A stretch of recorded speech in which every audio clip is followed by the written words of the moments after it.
All right, so let's go ahead and claim our reward and see what we have. Maybe I'll get a 100 Miltan. It's just going to be nice. I'm going to be able to add to the candies here. Must be an AR. Well, all right, folks. Well, I'm in my car, so let's go ahead and get it. Oh, it doesn't force it. All right, great.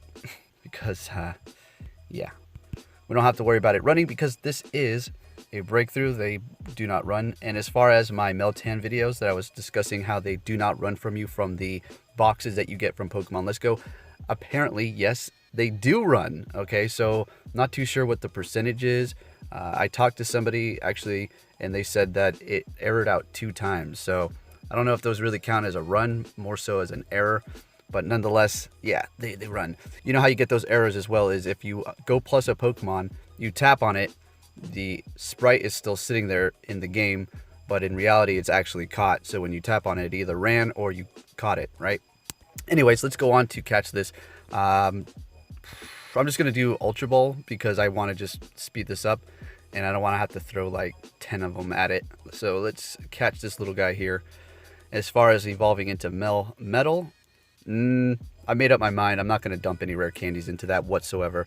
So when I finally get enough, simply through the boxes and transfer a Pokemon to Pokemon Let's Go, then I'll evolve it then. Should be good. I haven't seen anybody use it online for Pokemon Let's Go, and I've been playing that quite a bit. So very nice. Very excited because, you know, that's what I'm all about, the competition side of Pokemon. All right. Excellent. It's not great, whatever. So there we go. Meltan breakthrough completed. Let's go ahead and go over there and see what we have and complete it. Let's get the rest of our items because you still get some more here. All right. Claim those, this, and then the 5. And then a super incubator. Nice. I like that Stardust too. So have them all completed. Very good. Righty, let's go ahead and take a look at the Rotoms. We're over here on GoHub. Now, this is going to be the original form. Now, in the main series games, you had to take it to a special spot to have it transform. And then once you've done that, it will go into the grass, fire, ice, wind, or water type. And we will take a look at those as well. This one's going to be an electric and ghost. You're not going to really want to power this up. And as far as the stats here, take it with a grain of salt. Not too sure how accurate those are going to be. So no discredit to GoHub whatsoever. So let's go ahead and look at the weaknesses. Dark, ghost, and ground type. Resisting, fighting, normal, bug, electric, flying, poison, and steel type. All right, so when we look at all of these different Rotoms here, their stats are all going to be looking the same, okay? So let's go ahead and take a look at the next one. Now, how are they going to implement this? I was thinking you're not going to just be able to go somewhere and then evolve it in a specific spot. I mean, that'd be neat if Niantic implemented that. But I think what's going to happen is it's going to be kind of like a Phoebus deal where you have to walk it a certain amount of kilometers and then evolve it with candy, right? So we have the Rotom Wash. Now, in the main series games, this was a great Pokemon to use. A lot of people put it on their team. One reason being it is part electric type, but it was not weak to ground because it had an ability called Levitate, which made ground moves not able to hit it whatsoever. But in Pokemon Go, we do not have abilities quite yet, so it's not going to really gain anything from that. Otherwise, it's cool. We'll see how they implement it. It's going to be weak to grass and ground, resisting steel, fire, flying, ice, and water types. Now let's go ahead and take a look at its moves and see what it has going on. For it has Thunder Shock, Tackle for its quick moves, and for the charge moves, Thunder, Hydro Pump, and Thunderbolt. Alright, so there you go for the Rotom Wash. Alrighty, next up we have Rotom Heat, electric and fire type. So as you can see, this one looks like a stove and it looks like it's holding oven mitts. And the way its hands shake like that, quite hilarious. It is going to be weak against ground, rock, and water. It is going to be resisting steel, bug, electric, fairy, fire, flying, grass, and ice type. So nice resistance there because of the fire type and the electric as well. So this one is going to be 4 times weak to ground in Pokemon Go. And it's going to devastate it. Anyways, let's move on to the next one here. Let's see what we have. Well, let's go for Mo. Mo. I like this one a lot. Kind of obviously looks like a lawnmower with the teeth, indicating that it's going to be chomping grass with those sharp teeth there. Anyways, it's going to be an electric and grass type. And I'm not going to be going over the stats too much because, you know, like I went over before, we're not too sure if those are going to stay. Although I'm pretty sure they will. It's going to be weak to bug, fire, ice, poison, resisting electric, grass, steel, and water types. I didn't see a grass move on this thing, so Thunder Shock and Thunderbolt is going to be its best moveset. So its signature move was Leaf Storm. That currently is not in the game. And, well, it doesn't have any grass moves, and it is a grass-type Pokemon. It has Thunder Shock and Tackle for its quick moves, and for its charge moves it has Thunder, Thunderbolt, and Ominous Wind. This is all subject to change. We'll have to wait and see what happens here because they're not even actually out. And we can see their stats change. Now let's go ahead and move on to the Frost one. This is actually going to be, obviously, Frost, the Ice type. And it looks like a refrigerator. So they're basically all appliances, right? Let's go ahead and see what it's weak to. Fighting Fire, Ground, and Rock. Resisting Electric, Flying, and Ice types. Now let's see what it has for its moves. Hopefully we can see an Ice type Pokemon here. No, it's gonna, looks like they all have Thunder Shock and Tackle for their quick moves.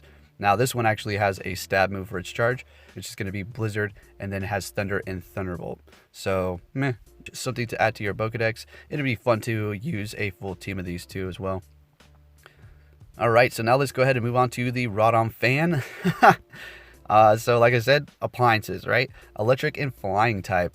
So yeah, there you go. Week 2, Ice and Rock, Resisting Bug, Fighting, Flying, Grass, Ground, and Steel.